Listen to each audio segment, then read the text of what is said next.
Welcome to wild wolf. ఇక cinema ప్రపంచం అంటేనే ఒక రంగుల ప్రపంచం. అయితే ఈ రంగుల ప్రపంచంలో జూనియర్ ఆర్టిస్టులు కానుంచి సీనియర్ ఆర్టిస్టుల వరకు ఎంతో మంది వర్క్ చేస్తూ ఉంటారు. అయితే రెగ్యులర్ గా మనకి షూటింగ్ లో అక్కడక్కడ ఇప్పుడు ఒక్కొక్కసారి మనకి సినిమాలో జూనియర్ ఆర్టిస్టులు ఎక్కువగా కనిపిస్తుంటారు. అయితే వీళ్ళని చాలా వరకు మూవీ ఇండస్ట్రీలో చాలా తక్కువ చూపు చూస్తారన్నట్టు మనందరికీ తెలిసిందే. అయితే ఇప్పుడు మనతోటి జూనియర్ ఆర్టిస్ట్ గా వెళ్ళే ఒక పర్సన్ ఉన్నారన్నమాట. ఒక స్మాల్ చిట్ చాట్ చేద్దాం. డైలీ వాళ్ళు ఫేస్ చేసే ప్రాబ్లమ్స్ ఎలా ఉంటాయో. సో నమస్తే అండి. నమస్తే అండి. So hi. సో ఏంటి మీ పేరేంటిది? నా పేరు బుజ్జి అండి. బుజ్జి. జూనియర్ ఆర్టిస్ట్ గా వెళ్తుంటారన్న విన్నాను. అవునండి, నేను యాక్చువల్ గా జూనియర్ ఆర్టిస్ట్ గానే వచ్చాను. బట్ ఇప్పుడు నేను కంపెనీ ఆర్టిస్ట్ గా వెళ్తున్నాను. అంటే జూనియర్ ఆర్టిస్ట్ గా అంటే జూనియర్ ఆర్టిస్ట్ అవుదామని వచ్చారా హైదరాబాద్ కి, లేకుంటే హీరోయిన్ గా గానీ ఇట్లా ఏమన్నా అవుదామని? మంచి పెద్ద ఫేమ్ కి రావాలనేసి శ్రీరామ్ ఫైనాన్స్ లో జాబ్ వదులుకొని మరి ఇక్కడికి వచ్చానండి. నేను మంచి జాబ్ అయితే వదులుకొని ఇక్కడికి వచ్చాను. కానీ జూనియర్ ఆర్టిస్టులు పడే బాధ చూస్తే మాత్రం చాలా బాధాకరం అండి. ఎంత బాధాకరమైందంటే అంత బాధాకరంగా ఉంటది. ఫస్ట్ ఆఫ్ ఆల్ జూనియర్ ఆర్టిస్టులు అంటేనే ఫస్ట్ వీళ్ళు లేకుండా మూవీ నడవదు అసలు. ఒక మూవీ కానీ ఒక సీరియల్ కానీ ఫస్ట్ బెస్ట్ పునాది, ఒక ఫౌండేషన్ వాళ్ళంతా. వాళ్ళు లేకపోతే ఏ మూవీ త్రో అవుట్ కాదు కదా, ఇంకోటి ఏది కాదు. అలాంటి వాళ్ళని ఏం చేస్తారంటే చాలా చిన్న చూపు, ఎంత చిన్న చూపు అంటే అంత చిన్న చూపుగా చూస్తారనమాట. అంత చిన్న చూపుతో చూడడమే కాకుండా కేర్లెస్ గా మాట్లాడతారు. ఈవెన్ ఒక ప్రొడక్షన్ అబ్బాయి, ఒక ప్రొడక్షన్ టీ వేసే అబ్బాయి అయినా సరే అంత చీప్ గా చూసి మాట్లాడతారు. మరి ఒక మంచి క్యారెక్టర్స్ చేద్దామని వచ్చిన మీరు, ఒక సినిమా ఇండస్ట్రీలో మంచిగా సెటిల్ అవుదామని వచ్చిన మీరు ఎందుకని జూనియర్ ఆర్టిస్ట్ గా మిగిలిపోయారు? లేదండి, నేను ఎలా ఉంటుందంటే అక్కడ ఇంకా నేను ఒక ఆడపిల్లగా నేను చెప్పకూడదు, పర్సనల్ ప్రాబ్లమ్స్ కూడా ఫేస్ చేయాల్సి వస్తుంది. I'm educated but I know very well about that. కానీ చదువురాని వాళ్ళు కూడా ఉంటారు దాని గురించి. అలా ఫేస్ చేస్తున్నారు ప్రాబ్లమ్స్. ఎలా ఉంటదంటే చెప్పకూడదు కూడా నాకు ఫీలింగ్ ఉంటుందండి. ఎందుకంటే చాలా మంది వచ్చే వాళ్ళకి కావచ్చు, ఒక అసిస్టెంట్ కానీ ఒక మూవీలోకి వెళ్ళాలంటే ఒక డైరెక్టరే కాదు, ఒక ప్రొడ్యూసర్ కానీ అసిస్టెంట్ కానీ ఈవెన్ కోఆర్డినేటర్ కానీ కో అసిస్టెంట్ కానీ వాళ్ళందరి దగ్గర యాక్చువల్ గా అబ్బాయిల గురించి వాళ్ళెంతవరకు నాకు తెలియదు. కానీ ఒక అమ్మాయి అయితే పడే బాధ ఎలా ఉంటుందంటే అంత బాధపడుతున్నారు.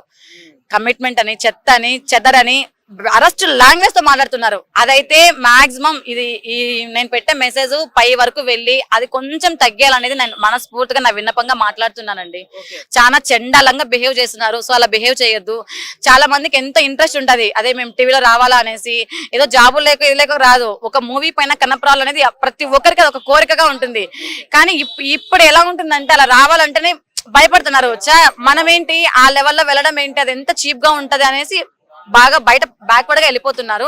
సో అలా వెళ్ళదు. ప్రతి ఒక్కరి దగ్గర టాలెంట్ ఉంటది. ఆ టాలెంట్ రుజువు చేసుకొని వాళ్ళకి ఆ ఛాన్స్ ఇవ్వండి, అంతేగాని. మాట్లాడుతుంటే కూడా తెలుస్తుంది యాక్చువల్లీ మేడం బ్యాక్గ్రౌండ్ కూడా స్టడీ పర్పస్ గా కావచ్చు.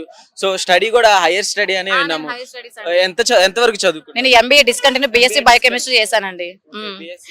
శ్రీరామ్ ఫైనాన్స్ అసిస్టెంట్ మాదిరిగా వర్క్ చేస్తున్నా కూడా నేను ఈ మూవీ నచ్చి ఫిలిం లో యాక్ట్ చేయాలని పిచ్చితో ఆ జాబ్ వదులుకొని మరీ వచ్చి పడి ఒక 2 months ప్రాబ్లమ్స్ ఎలా ఫేస్ అవుట్ చేశానంటే అంత ప్రాబ్లమ్స్ ఫేస్ అవుట్ చేశాను. నేను చాలా ప్రాబ్లమ్స్ పడ్డాను.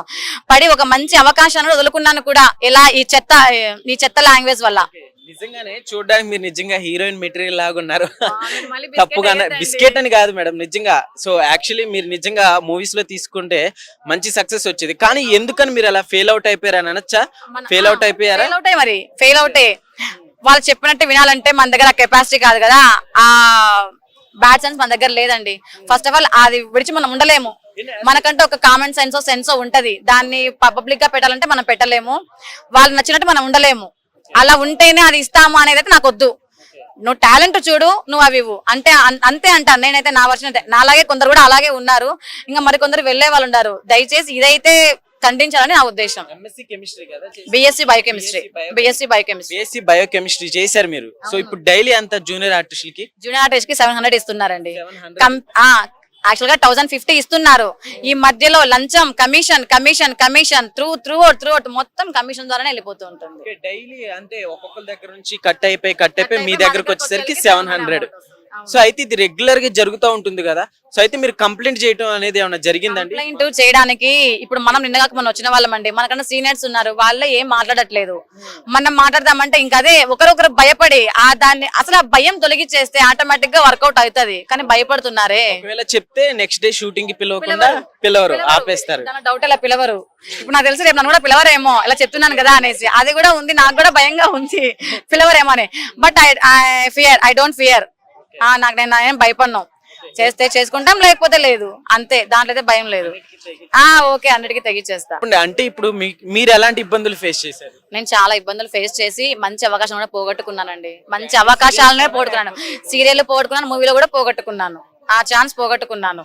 అంటే ఏంటి, వాళ్ళు అడిగిన కమిట్మెంట్ కి మీరు ఓకే చెప్పలేదా? అవే కాదు, డిస్టర్బెన్సెస్ కూడా, డిస్టర్బెన్స్ కూడా పోగొట్టుకున్నాను. ఎలాంటివి ఫేస్ చేశారు మీరు? ఎందుకంటే మనకి చూసే వాళ్ళు కూడా కొంచెం తెలుసుకుంటారు అనమాట.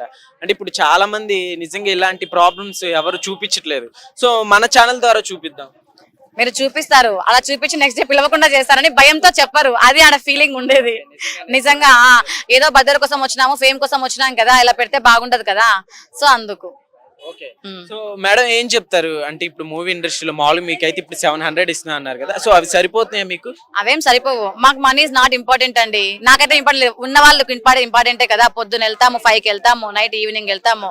ఆ 700తో ఏం చేసుకుంటారు? ముసలి వాళ్ళు వస్తారు, ఆంటీలు వస్తారు, అంకుల్స్ వస్తారు. కొంచెం అమౌంట్ పెంచిస్తే బాగుంటుందని అనుకుంటున్నాను. ఓకే, మామూలుగా మీకు మరి ఫ్యామిలీ సపోర్ట్ ఉందా అండి? అంటే ఇంత డేకి ఇంత స్టడీ చేశారు మీరు, ఇంత చదువుకున్నారు, అలాంటిది ఇప్పుడు 700కి ఇక్కడ జూనియర్ ఆర్టిస్ట్ గా, సో ఆ మనీ అన్న సరిగ్గా వస్తే మీకు?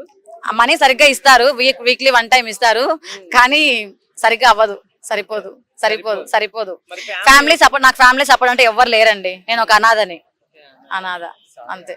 ఓకే అండి, థ్యాంక్ యూ. ఎందుకంటే చాలా మంది వచ్చే వాళ్ళకి కావచ్చు, ఒక అసిస్టెంట్ కానీ ఒక మూవీలోకి వెళ్ళాలంటే ఒక డైరెక్టరే కాదు, ఒక ప్రొడ్యూసర్ కానీ, అసిస్టెంట్ కానీ, ఈవెన్ కోఆర్డినేటర్ కానీ, కో అసిస్టెంట్ కానీ, వాళ్ళందరి దగ్గర యాక్చువల్ గా అబ్బాయిల గురించి వాళ్ళెంతలో నాకు తెలియదు, కానీ ఒక అమ్మాయి అయితే పడే బాధ ఎలా ఉంటుందంటే అంత బాధపడుతున్నారు.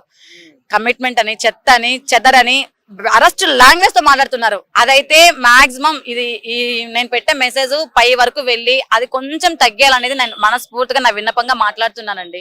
చాలా చండాలంగా బిహేవ్ చేస్తున్నారు, సో అలా బిహేవ్ చేయొద్దు. చాలా మందికి ఎంత ఇంట్రెస్ట్ ఉంటది, అదే మేము టీవీలో రావాలా అనేసి, ఏదో జాబులు లేక రాదు. ఒక మూవీ పైన కనపరాలు అనేది ప్రతి ఒక్కరికి ఒక కోరికగా ఉంటుంది, కానీ ఇప్పుడు ఎలా ఉంటుందంటే అలా రావాలంటేనే భయపడుతున్నారు. మనం ఏంటి ఆ లెవెల్లో వెళ్ళడం ఏంటి, అది ఎంత చీప్ గా ఉంటది అనేసి బాగా బయట బ్యాక్వర్డ్ గా వెళ్ళిపోతున్నారు. సో అలా వెళ్ళదు, ప్రతి ఒక్కరి దగ్గర టాలెంట్ ఉంటది, ఆ టాలెంట్ రుజువు చేసుకొని వాళ్ళకి ఆ ఛాన్స్ ఇవ్వండి, అంతేగాని. మాట్లాడుతుంటే కూడా తెలుస్తుంది యాక్చువల్లీ మేడం బ్యాక్గ్రౌండ్ కూడా స్టడీ పర్పస్ గా కావచ్చు, సో స్టడీ కూడా హైయర్ స్టడీ అనే విన్నాము. ఎంత వరకు చదువుకున్నారు? నేను ఎంబీఏ డిస్కంటిన్యూ బీఎస్సీ బయోకెమిస్ట్రీ చేశానండి. శ్రీరామ్ ఫైనాన్స్ అసిస్టెంట్ మాదిరిగా వర్క్ చేస్తున్నా కూడా నేను ఈ మూవీ నచ్చి ఫిలిం లో యాక్ట్ చేయాలని పిచ్చితో ఆ జాబ్ వదులుకొని మరీ వచ్చి పడి ఒక 2 months ప్రాబ్లమ్స్ ఎలా ఫేస్ అవుట్ చేశానంటే అంత ప్రాబ్లమ్స్ ఫేస్ అవుట్ చేశాను. నేను చాలా ప్రాబ్లమ్స్ పడినాను, పడి ఒక మంచి అవకాశాన్ని వదులుకున్నాను కూడా, ఇలా ఈ చెత్త లాంగ్వేజ్ వల్ల.